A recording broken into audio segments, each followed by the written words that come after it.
Manhattan, New York. The Regency Club. Friday evening, October 24th, 1969.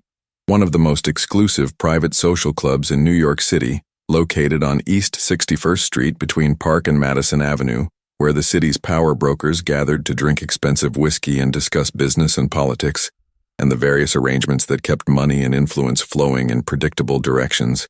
The leather chairs worn smooth by decades of wealthy men sitting in them. The mahogany paneling imported from somewhere in South America. The crystal chandeliers that cast warm light over conversations that determined who got rich and who got ruined and who got killed, in a city where power was the only currency that really mattered. The Regency Club wasn't open to the public. You couldn't just walk in off the street. Membership required sponsorship from 2 existing members, approval from the club's board, and annual dues of $10,000, which in 1969 was enough money to buy 2 new cars or make a down payment on a nice house in the suburbs. The club's membership consisted primarily of Wall Street executives, prominent attorneys, successful business owners, and a carefully selected group of organized crime figures who'd achieved enough wealth and respectability that the legitimate members were willing to overlook their criminal activities in exchange for the various services and connections that organized crime could provide. On this particular Friday evening, October 24th, 1969, the Regency Club was hosting what they called a charitable foundation dinner, though everyone present understood that charity had nothing to do with it. This was a meeting, a gathering of New York's most powerful criminal organizations to discuss territorial boundaries, to negotiate disputes, to establish the rules and understandings that would govern organized crime operations for the coming year. Representatives from all 5 Italian Mafia families were present: Gambino, Genovese, Lucchese, Colombo, and Bonanno. Senior made men, capo regimes who controlled significant operations, even 2 underbosses who rarely appeared at events like this, but whose presence indicated how important this particular meeting was considered. The Italian Mafia controlled New York in 1969, controlled the construction industry through their influence over unions, controlled the garbage collection industry through ownership of waste management companies, controlled significant portions of the waterfront through their domination of longshoremen's unions, and most importantly for tonight's discussion, controlled the drug trade, particularly heroin importation and distribution, which generated hundreds of millions of dollars annually and represented the single most lucrative criminal enterprise in the city. But the Mafia's control over heroin trafficking was being challenged. For the past 18 months, pure heroin had been flooding into Harlem. Heroin so pure that it was being sold at 10% concentration and still getting users higher than the Mafia's product, which was typically cut to 3% or 4% purity by the time it reached street-level dealers. This pure heroin was cheaper than the Mafia's product, was more reliable, was generating enormous customer loyalty among addicts who preferred consistent quality over the variable garbage the Mafia had been selling for years, and the pure heroin was destroying the Mafia's profit margins, stealing their customers, threatening their monopoly over New York's most lucrative criminal market. The Mafia bosses had spent months trying to identify who was importing this pure heroin. They'd questioned their own suppliers in Sicily and Marseille, who swore they weren't selling to anyone else. They'd investigated various potential competitors, looking for evidence of new importation networks or new criminal organizations muscling into their territory. They'd offered substantial rewards for information about who was bringing pure heroin into New York and undercutting their prices. But for 18 months, they'd found nothing. No leads, no evidence, no explanation for how someone could import heroin at this scale without the Mafia knowing about it or being able to stop it. And then, 3 weeks ago, they'd gotten a name: Frank Lucas, a black dealer from Harlem, someone most of the Mafia bosses had never even heard of before, someone who apparently had connections in Southeast Asia, was importing heroin directly from Thailand, was using U.S. military personnel and military transport to move product from the Golden Triangle to New York, bypassing all the traditional European routes that the Mafia controlled. Someone who'd built an organization sophisticated enough to challenge the Italian Mafia's monopoly, while remaining invisible until very recently. Tonight's meeting was supposed to address the Frank Lucas problem. The Mafia bosses were going to discuss their options: whether to kill Frank and take over his operation, whether to force him to work for them and pay tribute like every other drug dealer in New York, whether to destroy his organization through violence and intimidation until he stopped competing with them. The meeting was supposed to be private, attended only by Italian Mafia representatives, a safe space where they could discuss criminal business without worrying about law enforcement surveillance or unwanted witnesses, which made it particularly shocking when, at approximately 8:45 p.m., Frank Lucas walked through the Regency Club's front door, escorted by two of his associates, and headed directly toward the private dining room where 37 Mafia representatives were gathered around a large oak table discussing how to destroy him. The club's doorman, a man named Stephen who'd worked at the Regency for 12 years and knew every member by sight, tried to stop Frank at the entrance. "Sir, I'm sorry, but this is a private club. Members only.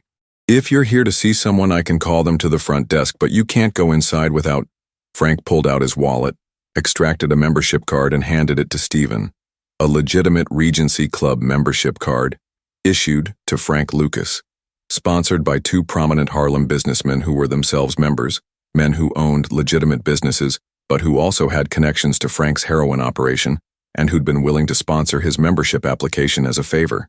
Frank had applied for membership 6 months ago, had been approved by the board who'd reviewed his application and seen only his cover story about real estate investments and import-export businesses, had paid his $10,000 dues, and was now a full member of the Regency Club with every right to enter the building and access its facilities. Stephen examined the card, confirmed it was legitimate, and stepped aside with obvious reluctance. "My apologies, Mr. Lucas. Please go ahead." Frank and his two associates walked through the club's main lobby, past the bar where several members were drinking and talking, down a hallway lined with photographs of previous club presidents and prominent members, toward the private dining room where he knew the Mafia meeting was being held. He knew about the meeting because one of his corrupted NYPD detectives had informed him that law enforcement was aware of the gathering, had considered conducting surveillance but had decided against it because the club was private property and obtaining warrants would be difficult.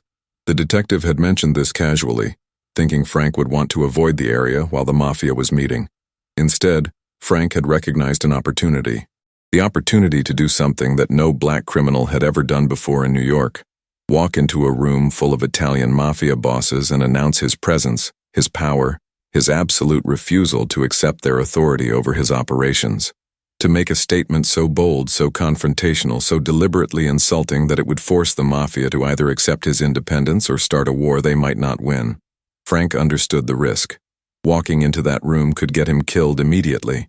The Mafia representatives were armed, were surrounded by their own security, could make Frank disappear tonight and nobody outside organized crime circles would ever know what happened.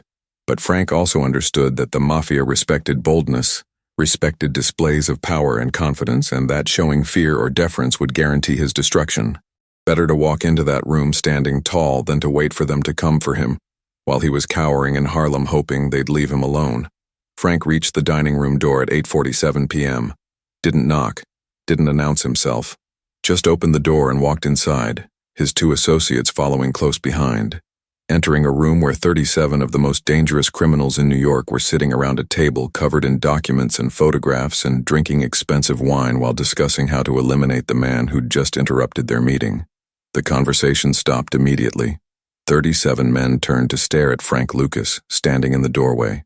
Some of them recognized him from the Rolls-Royce incident 5 months earlier, when Frank had bought that $300,000 car in front of Mafia representatives. Others had never seen him before, but understood from the reactions of their colleagues that this was someone significant, someone whose presence here was both unexpected and extremely dangerous. Vincent the Chin Gigante, underboss of the Genovese family and one of the most powerful Mafia figures in New York, was the first to speak. "Who the fuck are you, and how the fuck did you get in here?" Frank didn't move from the doorway, kept his hands visible, showing he wasn't reaching for a weapon, showing he wasn't here to start shooting. "My name is Frank Lucas. I'm a member of this club, same as you. And I'm here because I heard you gentlemen were having a meeting to discuss me. Thought I should attend. Clear up some misunderstandings." The room exploded in angry voices. Multiple men shouting at once, demanding to know how Frank had learned about this meeting, threatening to kill him for interrupting, calling him every racial slur they could think of. The volume rising until Gigante stood up and slammed his hand on the table hard enough that the wine glasses jumped and the shouting stopped. Everybody shut the fuck up, Gigante commanded. He looked at Frank with eyes that showed no emotion whatsoever.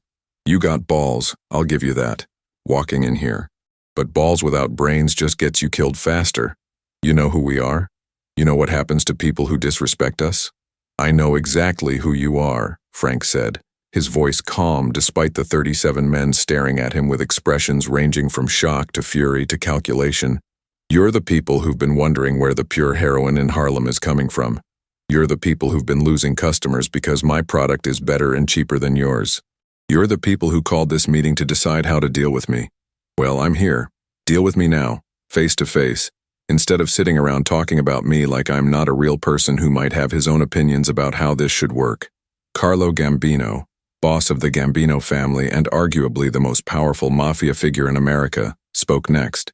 His voice was quiet, almost gentle, which somehow made it more threatening than the shouting. Mr. Lucas, Frank, you're in a very dangerous position right now. You understand that, yes? You walk into a room with 37 made men who've killed people for much smaller disrespect than this, and you think you can just talk to us? Like we're equals? Like you have some right to negotiate? I don't think we're equals, Frank replied. I think I'm better than you.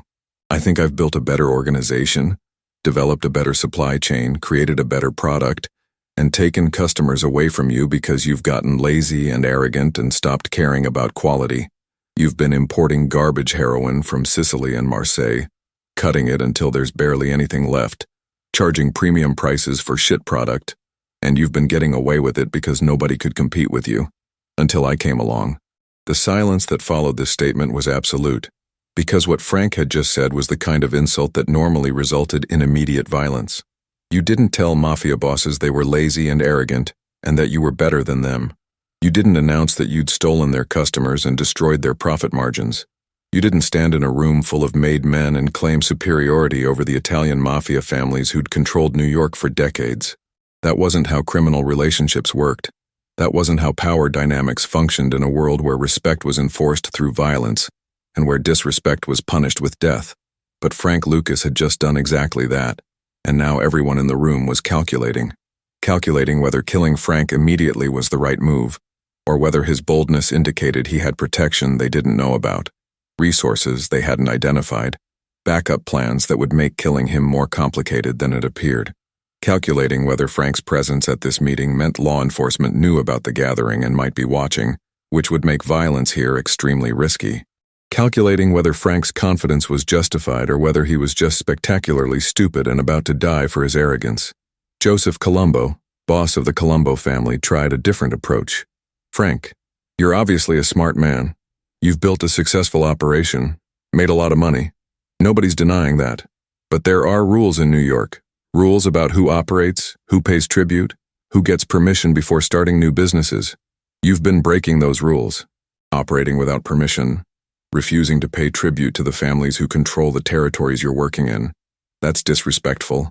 That creates problems. Problems that usually get solved with violence. Your rules don't apply to me, Frank said. Your rules were written by Italian men for Italian criminals. I'm not Italian. I'm not in your families. I don't answer to your bosses. I built my operation independently, using my own connections, my own money, my own intelligence. And I'm going to continue operating independently regardless of whether you like it or approve of it. That's not how this works, Colombo said, his voice hardening. You don't get to just declare independence. You don't get to operate in our city without our permission. You're black, Frank. You understand what that means? In our world, in the criminal world, there's a hierarchy. White criminals at the top. Everyone else works for us. That's not racism. That's just reality. That's how power works.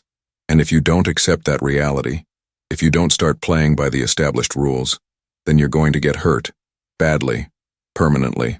Frank took 3 steps into the room. Not aggressive, but deliberate. Making it clear he wasn't intimidated by the threats, wasn't backing down.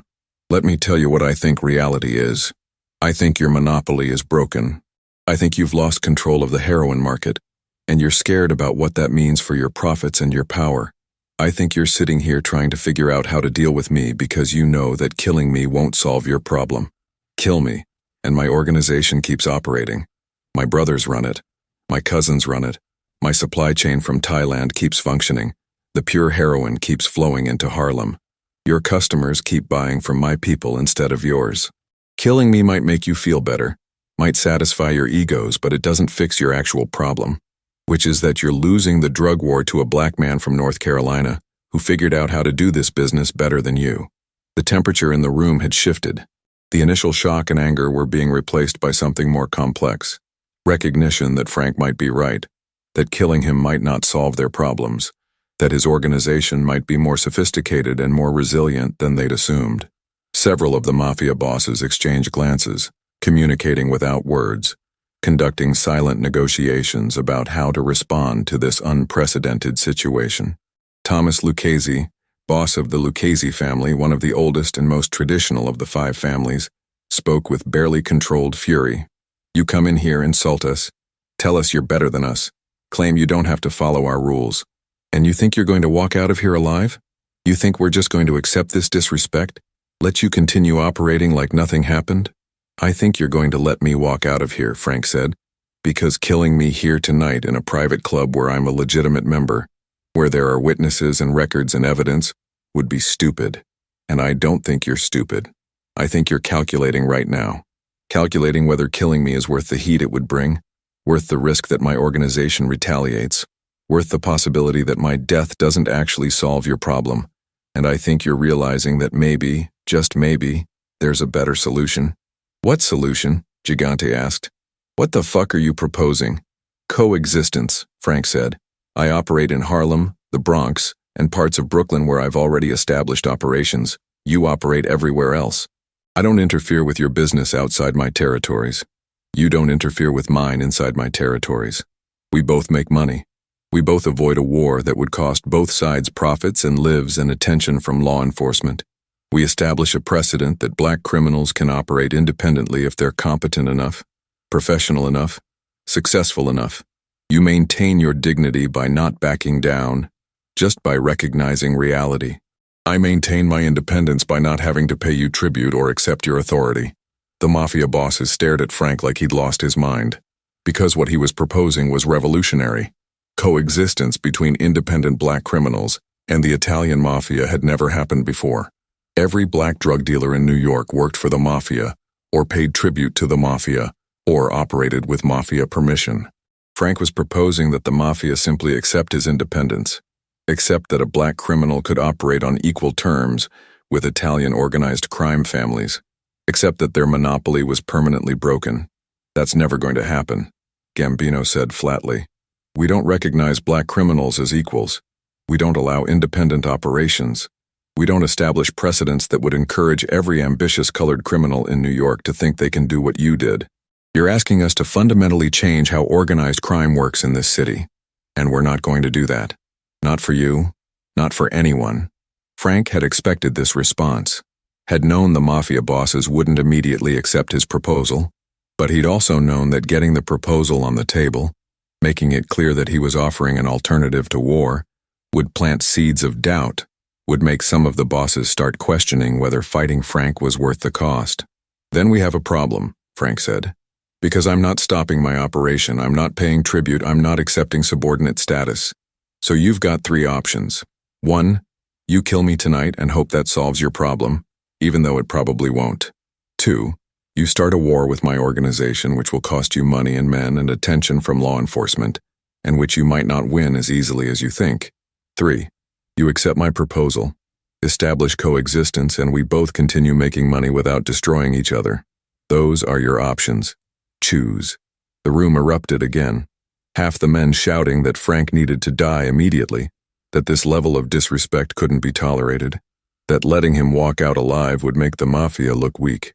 The other half arguing more carefully, pointing out that Frank clearly had protection they didn't know about or he wouldn't have risked coming here, that killing a Regency Club member on club property would create problems, that maybe there was some version of Frank's proposal that could work if structured correctly.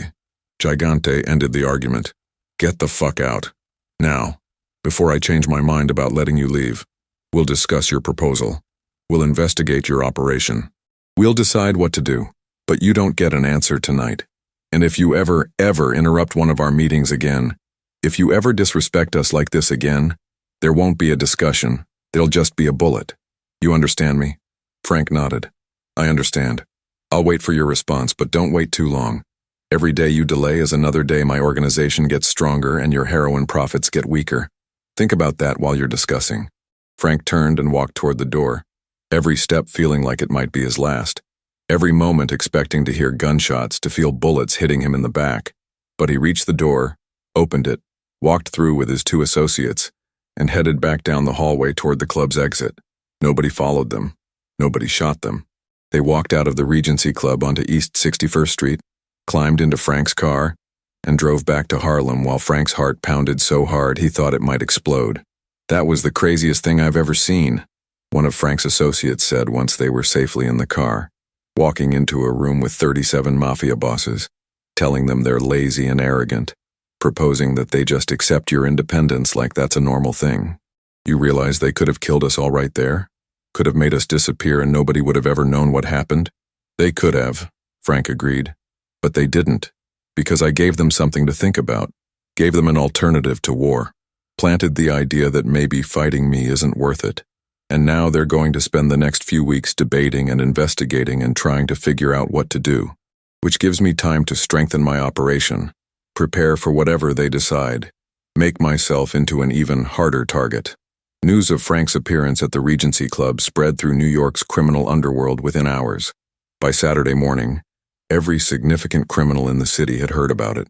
The black dealer who'd walked into a mafia meeting uninvited, who'd insulted the bosses to their faces, who'd proposed coexistence like he had any right to negotiate with the Italian families, who'd walked out alive despite committing what should have been a fatal act of disrespect. The reactions varied. Some criminals thought Frank had lost his mind, that he'd signed his own death warrant, that the mafia would kill him within days as punishment for his arrogance. Others saw it as the boldest power move they'd ever witnessed, a statement that black criminals could stand up to the Italian Mafia and demand respect. Still others recognized it as brilliant strategy, forcing the Mafia to either accept Frank's independence or start a war that would cost them more than they wanted to pay. The Mafia families spent 2 weeks debating what to do about Frank Lucas. The older bosses wanted him dead immediately. The younger bosses argued for a more strategic approach. They investigated Frank's operation thoroughly, learning about his Thailand supply chain, his distribution network, his security measures, his financial resources. And what they discovered was concerning. Frank's organization was larger, more sophisticated, and more profitable than they'd realized. He was generating an estimated $1 million per day in revenue.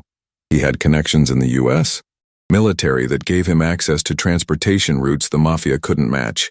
He'd corrupted numerous law enforcement officials who provided him with protection and early warning of investigations. Destroying his organization would require significant resources and would definitely attract law enforcement attention that could damage the Mafia's other operations.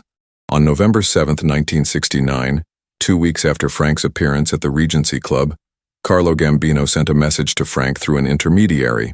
The message was brief: "Operate in Harlem and the Bronx. Stay out of Manhattan below 96th Street. Stay out of Brooklyn. Stay out of Queens. Stay out of Staten Island. Don't interfere with our operations. Don't recruit our people. Don't undercut our prices outside your territories. Follow these rules and we have no problem. Break these rules and we kill everyone in your organization, including your entire family. This is the only warning you get." Frank received the message and understood what it meant. The Mafia hadn't accepted his proposal of true coexistence. They'd modified it, imposed limitations, drawn boundaries, but they'd also recognized his independence within those boundaries. They'd accepted that a black criminal could operate a major heroin distribution network without their permission, without paying tribute, without accepting subordinate status. It wasn't everything Frank had wanted, but it was more than any black criminal had ever achieved before in New York. Frank sent his response: "Understood. I'll operate within the specified territories. No interference with your business outside those areas. We have an understanding." And for the next 5 years, that understanding held. Frank operated in Harlem and the Bronx. The Mafia operated everywhere else. They occasionally competed for customers at the boundaries of their respective territories, but they didn't go to war. They didn't try to destroy each other. They coexisted uneasily and with constant tension, but they coexisted. The Italian Mafia had accepted, however reluctantly, that their monopoly over New York's drug trade was broken, that a black criminal had forced them to recognize his independence, that the old rules governing organized crime had been permanently changed. October 24, 1969. The Regency Club, 8:47 p.m. The moment Frank Lucas walked into a room full of mafia bosses and announced his presence, his power, his absolute refusal to accept their authority. The moment that changed everything about how organized crime functioned in New York. The moment that proved black criminals could stand up to the Italian Mafia and survive. The moment that Frank Lucas went from being a successful but relatively unknown drug dealer to being a legend. The man who defied the Italian Mafia in public and lived to tell about it. Every black criminal in New York heard the story. Every ambitious drug dealer, every hustler, every street-level operator who'd accepted that working for white criminals was the only path to success. And they all learned the same lesson. If Frank Lucas could do it, maybe they could too. Maybe the old hierarchies weren't permanent. Maybe the rules could be challenged. Maybe a black criminal with enough intelligence and enough boldness and enough success could force even the Italian Mafia to recognize him as an equal. That was Frank Lucas's greatest achievement and his greatest mistake. The achievement was breaking the Mafia's monopoly, establishing that black criminals could operate independently, changing the power dynamics that had governed organized crime for decades. The mistake was making himself so visible, so famous, so impossible to ignore that law enforcement had no choice but to investigate him, to build a case against him, to eventually arrest and convict him for the very success that had made him a legend. But on October 24, 1969, walking out of the Regency Club alive after insulting 37 mafia bosses to their faces, Frank Lucas felt invincible, felt like he'd won, felt like he'd proven something important about race and power and respect. And maybe he had. Maybe that moment, that confrontation, that refusal to accept subordinate status, was worth everything that came after. Worth the eventual arrest, the conviction, the 70-year prison sentence. Worth it because it changed what was possible, because it proved that the system could be challenged, because it showed every black criminal in America that you didn't have to accept the limits white criminals tried to impose on you. October 24, 1969. The day Frank Lucas defied the Italian Mafia in public and survived. The day that made him a legend. The day that changed organized crime in New York forever. The day that proved boldness could sometimes accomplish what caution never could. The day that 37 of the most powerful criminals in America sat around a table discussing how to destroy a black dealer from Harlem, and instead ended up accepting his independence, because he'd had the courage to walk into their meeting and demand respect face to face. That's how revolutions start, not with armies or manifestos, with one person refusing to accept the established order, with one person walking into a room where they're not supposed to be and announcing that the old rules don't apply to them anymore, with one person risking everything to prove that power isn't permanent, that hierarchies can be challenged, that sometimes the impossible becomes possible when someone is bold enough or crazy enough or desperate enough to try. Frank Lucas was all three. Bold enough to walk into that room, crazy enough to insult the mafia bosses, desperate enough to risk his life because the alternative was accepting subordinate status he could never tolerate. And on October 24, 1969, his boldness and craziness and desperation combined to create a moment that would be remembered and retold and analyzed for decades. The day Frank Lucas defied the Italian Mafia in public and lived.